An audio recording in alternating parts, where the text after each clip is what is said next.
Welcome back guys, let us discuss 18th question of exercise miscellaneous. If a and b are the roots of this quadratic equation, c and d are the roots of this quadratic equation such that a, b, c and d form a GP. We have to prove that this ratio equal to 17 divided by 15. This is an important question क्योंकि यहाँ पे हम geometric progression के concepts भी use करेंगे और quadratic equation के concepts भी यूज करेंगे। और इस क्वेश्चन के सॉल्यूशन में मैं एक इंपॉर्टेंट कैलकुलेशन मेथड डिस्कस करूंगा, तो इस वीडियो को बहुत ही ध्यान से देखिएगा। तो पहली इंफॉर्मेशन यहाँ पे लिख लेता हूँ A B C D form a GP. इसका मतलब ये चार नंबर्स हैं, दे आर इन जीपी। तो अगर जीपी का कॉमन रेशियो मैं आर एज्यूम करता हूँ तो सेकेंड टर्म को मैं लिख सकता हूँ A multiplied by R, third term को लिख सकते हैं हम A multiplied by R square, और फोर्थ टर्म है जो डी उसको लिख सकते हैं हम A multiplied by R cube. तो ये मैंने इन्फॉर्मेशन इस तरह से यहाँ पे नोट डाउन कर ली। अब जो नेक्स्ट इन्फॉर्मेशन क्वेश्चन में गिवन है A and B are the roots of this quadratic equation. तो ये जो क्वाड्रेटिक इक्वेशन है इसके रूट्स क्या है ए और बी, इसका मतलब इसके रूट्स क्या है ए और ए आर। तो इसके रूट्स को मैं लिख सकता हूँ, एक रूट ए है और एक रूट क्या है ए आर। सिमिलर तरीके से नेक्स्ट इन्फॉर्मेशन गिवन है C and D are the roots of this quadratic equation. तो इस इन्फॉर्मेशन को मैं ऐसे लिख सकता हूँ, सी की वैल्यू लिख लूंगा ए आर स्क्वायर, डी की वैल्यू लिख लूंगा ए आर क्यूब। तो ये इस क्वाड्रेटिक इक्वेशन के रूट्स हैं। अब मैं यहाँ पे क्वाड्रेटिक इक्वेशन के रूट्स के लिए इक्वेशंस लिख लेता हूँ, that is sum of roots and product of roots. तो इस क्वाड्रेटिक इक्वेशन के लिए अगर हम लिखेंगे sum of roots that is A plus A R, वो किसके बराबर होगा minus B by A. B की वैल्यू क्या है -3 और ए की वैल्यू क्या है 1, तो ये वैल्यू आएगी इक्वल टू 3। फिर मैं लिख लूंगा प्रोडक्ट ऑफ रूट्स, वो आएगा A multiplied by R, that will be P. Similar तरीके से मैं यहाँ पे लिख लेता हूँ सम ऑफ रूट्स, वो आएगा A R square plus A R cube, that is minus of -12 divided by 1, that is equal to 12। और लिख लूंगा product of roots, that is A R square multiplied by R cube, that is equal to C by A, that is Q by 1, that is equal to Q. तो हमें ये चार equations given है, quadratic equation अगर हमें given है तो ये चार इक्वेशंस हमें गिवन है। इन चारों इक्वेशंस को यूज करके हमें रेशियो निकालना है Q plus P divided by Q minus P. तो पहले मैं यहाँ पे रेशियो लिख लेता हूँ। उसके लिए मैं क्या करता हूँ, पी की वैल्यू को सिंप्लीफाई करता हूँ। पी क्या है A multiplied by R, that is equal to A square R. तो पी को मैं लिख सकता हूँ ए स्क्वायर आर।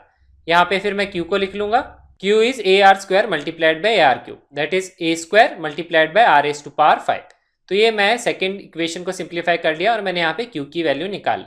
अब मैं क्या करता हूँ, ये रेशियो यहाँ पे लिख लेता हूँ, that is Q plus P divided by Q minus P.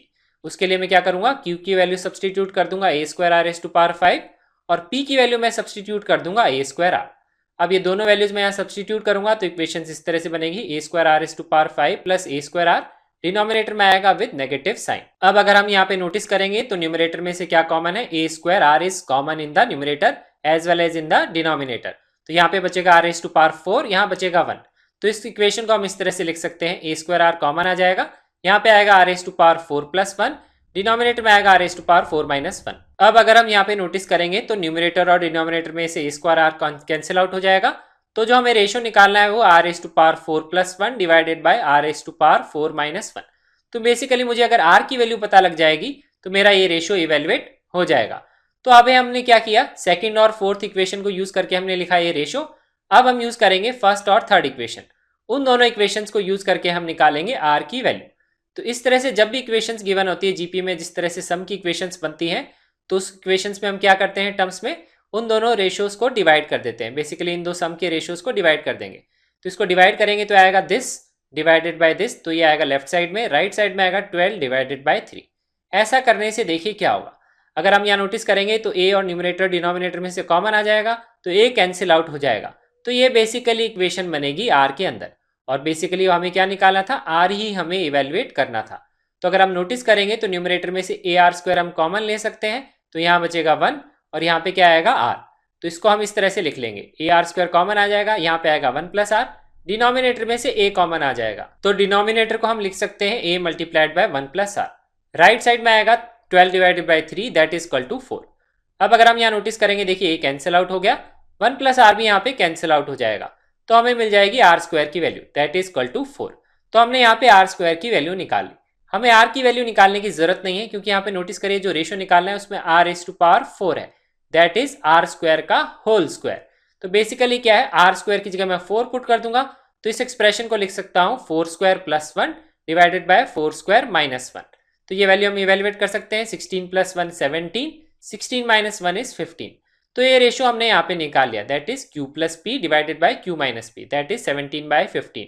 और वही रेशो हमें क्वेश्चन में प्रूव करना था। तो ये क्वेश्चन हमने यहाँ पे प्रूव कर दिया। एक चीज अगर आप नोटिस करेंगे तो मैंने देखिए पहले ये रेशो निकाला तो मुझे पता लगा सिर्फ मुझे आर की ही वैल्यू इवेलुएट करनी है। जनरली इस क्वेश्चंस में वो कैसे करते हैं, पहले आर की वैल्यू निकालते हैं, फिर आर की वैल्यू पुट करके ए की वैल्यू निकालते हैं, फिर दोनों वैल्यूज पुट करके पी और क्यू की वैल्यूज निकालते हैं, उसके बाद में निकालते हैं वो रेशो। इतना सब कैलकुलेशंस करने की हमें जरूरत नहीं है। हम डायरेक्टली अगर रेशो लिख लेंगे तो हमको पता लग जाएगा सिर्फ हमें आर चाहिए, तो सिर्फ हमें कैलकुलेशंस हमारी आसान हो जाएगी, सिर्फ हम आर की वैल्यू निकाल लेंगे और हमारे क्वेश्चन का आंसर आ जाएगा। Thank you so much for watching this video. Do like it and share it with your friends. ये वीडियो आप अपनी फेसबुक वॉल पे भी शेयर कर सकते हैं ताकि आपके फ्रेंड्स भी कॉन्सेप्ट सीख सकें। You can also subscribe to our channel to get updates on the new videos and have a nice day.